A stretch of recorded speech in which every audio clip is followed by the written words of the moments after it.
This is Steve from Boxing UK in association with Supreme CBD. Delighted to be joined by the Cobra, Carl Froch, after being booted out the O2. Yeah, I know you got booted out, didn't you? I felt sorry for you. You didn't back us up though with the security guard. I don't argue with them guys from Tottenham. We've been here for the weigh-in. Anthony Joshua, Oleksandr Usyk. £20 difference, Carl. What do you think that'll play on the night? Well, I think AJ's in at his optimal weight. I think around about 17 stone. We've seen him perform many times, and he looks great at that weight. So, boxers ticked for AJ, and Usyk, I think, had to come in a little bit heavier. But he's not stupid heavy. He's not gone up like another 2 stone, and that would slow him down and slow his feet down and take away all his natural attributes: his fast feet, his fast hands, his ring craft and movement. So, this is all aligned up. All the stars have aligned for a great fight, where AJ is going to be at his best weight. Usyk's coming up, and he knows he needs to be a bit heavier, but he's still going to be sharp. Anything can happen, mate. We spoke to Rob McCracken yesterday, a man you know very well. He said they've got a definitive game plan for Usyk. What would you think that might be, Carl? Definitive game plan. For me, I think he's got to be bullshit. Like, he's got to be confident. Take the centre of the ring and just stick it on him and shut out Usyk. So when Usyk tries to get near him, tries to get through that reach and range, just 1-2 down the pipe, 1-2 straight jab, 1-2, Lennox Lewis style. Use his height and reach and be good with his natural boxing attributes. The ones that won him that gold medal in the Olympics. He needs to use his height and reach and range, but at times he needs to stay in range. And whether that means leaning on him, getting the back of his head, pushing him down, shoving the right uppercut around the body, to slow down Usyk, whatever you need to do. Try and give him a dead leg on the blind side of the referee if you can, knee him or something. You know what I mean? Get rough in there and just let Usyk realise he's in deep waters. We spoke to Alex Krasniuk, and he said that Oleksandr Usyk's 1000% confident he beats AJ. Where do you think they get that confidence from? Well, listen, you can't argue with anything that Usyk says in the professional boxing ring, because he's got an undefeated record. He's got flawless victories through his whole career. Cruiserweight undisputed king in the division that was tough at the time. Sometimes divisions go through peaks and troughs, and he was in that Super Series, and he just dominated. Olympic champion, December Olympics at AJ was in London 2012. Massive amateur pedigree before that, and just phenomenal talent, but not a natural professional heavyweight. But he didn't look small on there, did he? Steve Bunce pointed out on the Radio 5 Live podcast I did yesterday that he's got the same dimensions as Muhammad Ali. And Mike Tyson wasn't huge, was he? Mm-hmm. You know what I mean? Big, strong man. So it's not always in this division the biggest beats them all. Look at Nikolai Valuev. He couldn't bloody fight, could he? He was too big. I don't want to take anything away from David Hayes' win, but that shows you that size doesn't always matter. But it's a weight-governed sport for a reason. A good big un usually beats a good little un in a fight. So if AJ gets his tactics right and he's able to do what McCracken sets out for him to do, then I think he'll be successful. But it's going to be a tough fight. It's going to be close, and anything can happen. We were talking to Adam Smith about, I hate to use the term casuals, but a lot of casuals will be disappointed that this isn't Tyson Fury. Are they sleeping on Usyk, just how good this guy is? I don't know. I mean, I think everybody realises who they're in with. Camp Usyk will realise they're in a tough fight, and this is for all the marbles. Let's be honest. This is going to set Usyk up now for a unification fight or an undisputed fight. So this is the fight of his life. And Anthony Joshua obviously knows what's behind him. He's backed by so many different corporate sponsors, and he's got the weight of Sky Sports or DAZN, and Eddie Hearn's just signed a new deal with him. So I just think that nobody's going to be worried. They're going to know. They're going to be kind of slightly concerned. But Team Usyk, Team Joshua, both realise that this is what it's all been about, the whole career, because they're heading towards that unification, the undisputed heavyweight title, and a slip up now is going to totally ruin the plans. That'd be a disaster, wouldn't it? Carl, you're here for BBC, is that right? Yep. Have you been into the stadium yet? No, I've not been over there yet. Right, it doesn't hold 80,000, but there's going to be 60 odd thousand there tomorrow. great to have a big crowd like that back. Absolutely. I was in Dallas, in Texas, for the Billy Joe Saunders fight when he fought Canelo Alvarez, and it was refreshing. About 6 months ago or so, and to look around the stadium and be a part of that event, and it was amazing. And the landscape is changing now with boxing and broadcasting and the way TV are working. So I'm here with BBC 5 Live because I want to be here. I mean, 5 Live's great. It's on BBC television. I still want to be involved in the game. At what capacity remains to be seen. I'm working with an agent now, so I'm gonna try and just pave my way a career now and pick and choose wisely where I want to put myself as a broadcaster. But I love Sky Sports, and I've worked with them. Well, the end of my career was all on Sky Sports, and that made me who I am. Eddie Hearn's been brilliant to me. I can't really thank Eddie Hearn enough, and I mean, he should thank me as well, because we came together at a time which then transcended boxing. We came together and we brought pay-per-view back to Sky Sports. We did the first stadium fight since World War II. We made history together. It wouldn't have happened without me. It wouldn't have happened without Eddie Hearn. And look what he's gone and done with it since then. I mean, it's fantastic what he's doing. He's so driven and so motivated, such a hard-working man. You can only admire him. People give him stick. People give everyone stick when they're successful. To try and pick holes in them and give them a bit of stick, but no. So what I was getting at was, I'd like to stay working with Sky Sports and doing stuff with Sky, because they've been really, really good to me and loyal to me, and I think I want it a little bit more now. I've retired from boxing, and I had that first stadium fight, and I was like the current guy. 80,000 at Wembley went bloody viral, and I was like the front runner for the selections on things, and it was great to have me on screen.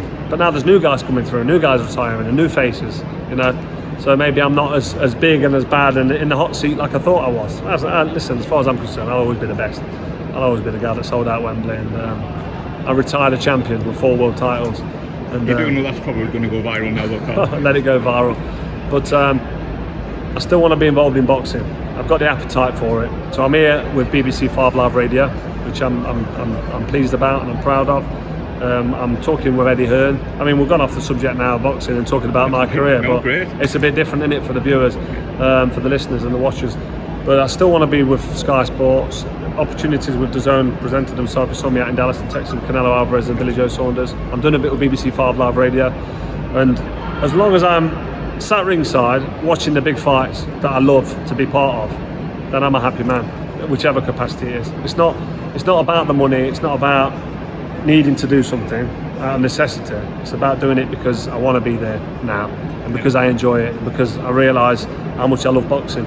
And with COVID-19 happening, I kind of missed it. I missed being ringside and looking at the fights and looking at these guys, because I know what they've been through. I know the training camp. I know what's involved. And I've got so much respect and admiration for world champions. I was one myself. I know you know that. Yeah. But to see these guys and see them do well, and see Lee Wood from Nottingham. He won the WBA title in Eddie Hearn's back door, the Matchroom headquarters.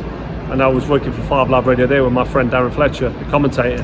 And I was so proud and so pleased, and my heart was beating and I was nervous. I felt ill. I was ill the next day. Yeah. I was ill. Yeah, I got COVID that next day actually. I woke up, I tested positive, and I was ill for about a week or so. I was fine. I went for some intravenous vitamin C and some B vitamins, a power booster and a detox. And I was fine. Like the next day I was fine. I was ill for like 2 or 3 days. Then I had that and I was absolutely fine. But could still feel that I was a bit ill, like a bit on my chest. Felt a bit weak and tired. But no, back on my feet, mate, sorted. Brilliant. But yeah, gone off on a bit of a tangent there. No, but you've sort of preempted the next question though, Carl. Little Dickie Bird was sitting in there, that Roy Jones has called you out, and you've talked about the broadcasting side of things. Do you ever come to these events and get itchy feet to get back in? Mate, I don't know anybody who boxed at top level, at world level, like me, that doesn't miss it. Of course you miss it. It's not all about the hard, grueling training camps and your arms aching and your head aches and your bloody swollen up nose that I used to have and your eardrum perforated. It's not all pain and blood, sweat and tears. You get the adulation of the fight night and the event, and when you win and defend a world title. I've just been in the O2 there for the weigh-in. I mean, I boxed Kessler in the rematch there and won. I'll never ever forget that ring walk. And then when the final bell went and me and Kessler embraced each other, and I got the win on points against a guy in a fantastic fight on Sky pay-per-view. We brought pay-per-view back to Sky with that fight there, and then fighting in front of 80,000 at Wembley Stadium with George Groves. And you know, I won't give George Groves any stick. He went on to win a world title in his own right after that, and it was. We're best mates now, aren't you? Well, about best mates. I don't know if I'm on his Christmas card list, but no, I do. On a serious note, I genuinely like George Groves. He's a top geezer. I spoke to him a few times over the last couple of years. I've been at a couple of events with him, and we're doing a little tour. We're doing a 10-date tour where me and Groves just have a meet and greet, have a picture with people, take the piss out of each other, and people can have a good night, have a meal, and then get to meet me and Grovesy boy. And yeah, I'm looking forward to reminding him what happened at Wembley.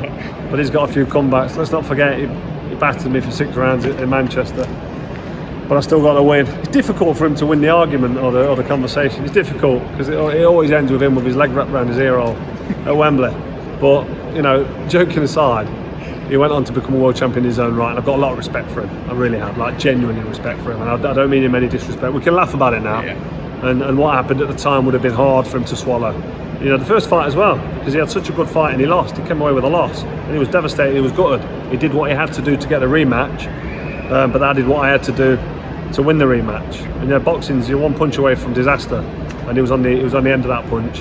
And I can't say I'm happy about it. And in terms of I'm gloating, because I'm not, because I'm a magnanimous man in defeat. And if I think I've worked and trained and cut no corners, you know, you reap what you sow, and you get what you deserve in life. So I trained hard for that fight. I did everything, and it was hard for me because I was 36 years old. I was pushing 37, and I had a couple of cortisone injections in my elbows. My head was hurting from my neck. I had trapped nerve in my spine, on top of my neck, C2. I had perforated eardrums most times I sparred. I always get caught in the ear. So I'm aching, paining, my lower back sore. I had my ACL reconstructed in my knee. I mean, David Hay fell apart, didn't he, at the end of his career? That's what happens to athletes. The careers end because of injury usually. But I held myself together with duct tape in the training camp for the rematch against Groves, and I got in there and I was brilliant. I'm not saying that he fought a bad Froch. I was fit, strong, motivated, mindset was solid. I was on the weight. I felt amazing, and I landed the perfect punch at the end of my career, which I'm grateful for. And that's no disrespect to George Groves, because he's a top man. And yeah, we're going on tour and we'll have some fun. Good man. Enjoy that, Carl. Last question. I'm going to chuck a name at you. If you get the itchy feet, it was somebody that you long wanted to fight, would you ever consider Joe Calzaghe? Because that's the one everybody would ask. Yeah, you know what, we talk about exhibitions, and exhibitions, it's not like proper boxing, because it's not 12 3-minute rounds. You know, it's not 36 minutes against somebody who's in the peak. It's somebody who's past the best. I'm past my best, he's past his best, and it's 8 2-minute rounds with probably slightly bigger gloves. But you know, Roy Jones has been piping up a little bit, and that's interesting. But I've got nothing against Roy Jones, unless he's got a bit of beef, which he seems to. He said something earlier, I don't know what it is, he said something on DAZN. So I don't know what he said. I'll find out and I'll respond appropriately to that one. But Joe Calzaghe, I did hear that he said he'd do an exhibition. Well, I'm here for you if you want it. You know, if you want to do an exhibition, let's do an exhibition. Problem with that is, it probably won't be an exhibition, will it? I can't see Joe Calzaghe, a proud, undefeated warrior, who's tough, got fast hands, had a high, you know, when he was at his best. This guy was a good fighter.